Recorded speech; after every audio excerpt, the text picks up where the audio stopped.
Assalamu alaikum wa rahmatullahi wa barakatuh, everybody. Welcome once again to Amazed by the Qur'an, a series in which I try to share with you what I find amazing about the Qur'an.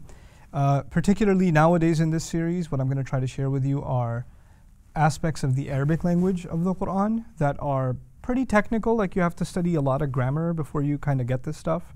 But I'm going to try to present it to you in a way that even if you know nothing about grammar, it'll make sense to you, inshallah. Okay, so I pray that Allah helps me do that. Now, in order to conduct this exercise, I'll give you kind of a little bit of an exercise to walk through with me. If you hear un at the end of a noun, like salam means peace, right?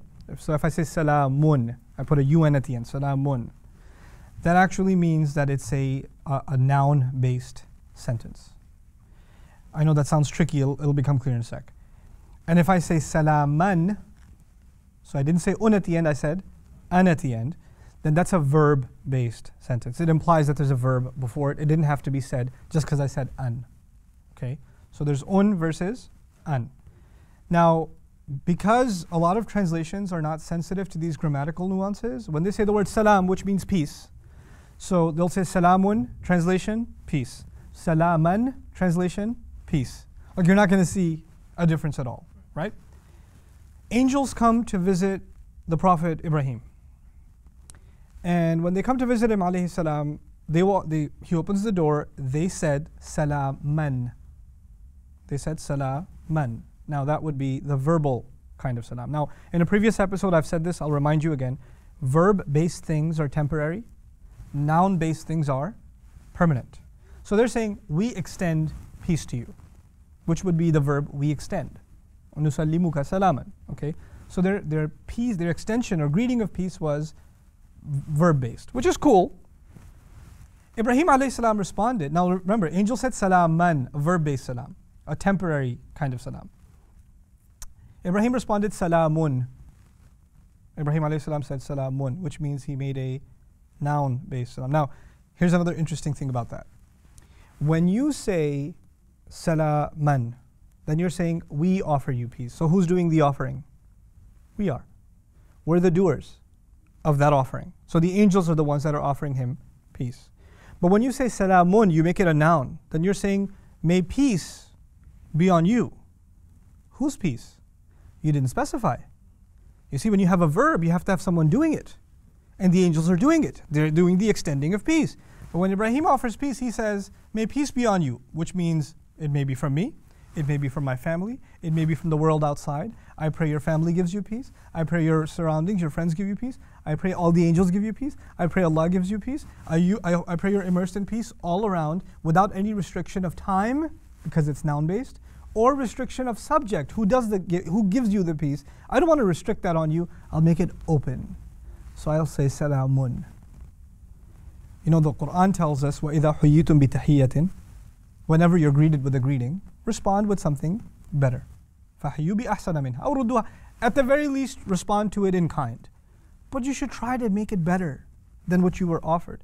Ibrahim alayhi salam, in that little un, said so much more than they did, than the angels did. Subhanallah.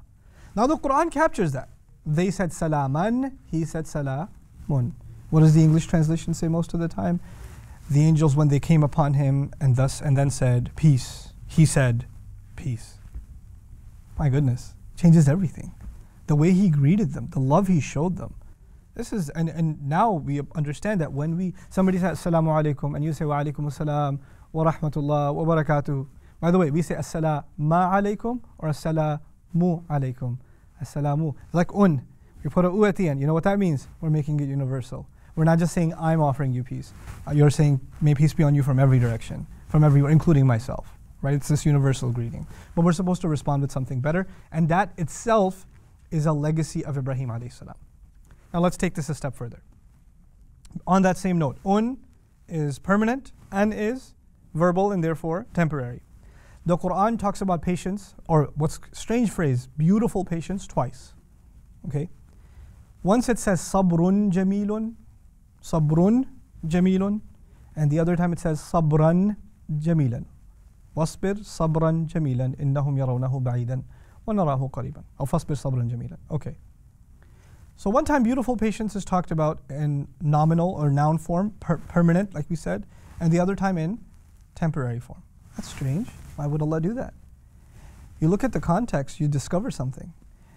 When Yusuf was taken by his brothers, alayhi salam, into a well, and he's gone, and the dad is given the fake shirt with blood, he has no options to recover this child.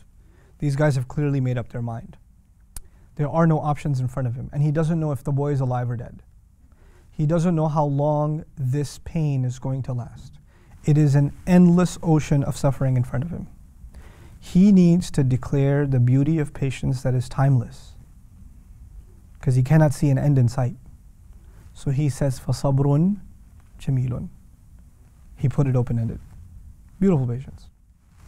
The Prophet ﷺ was being insulted by the Quraysh.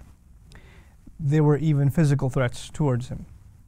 And day after day looked like their antagonism was getting worse and worse and worse. And Allah tells him in Qur'an to be patient.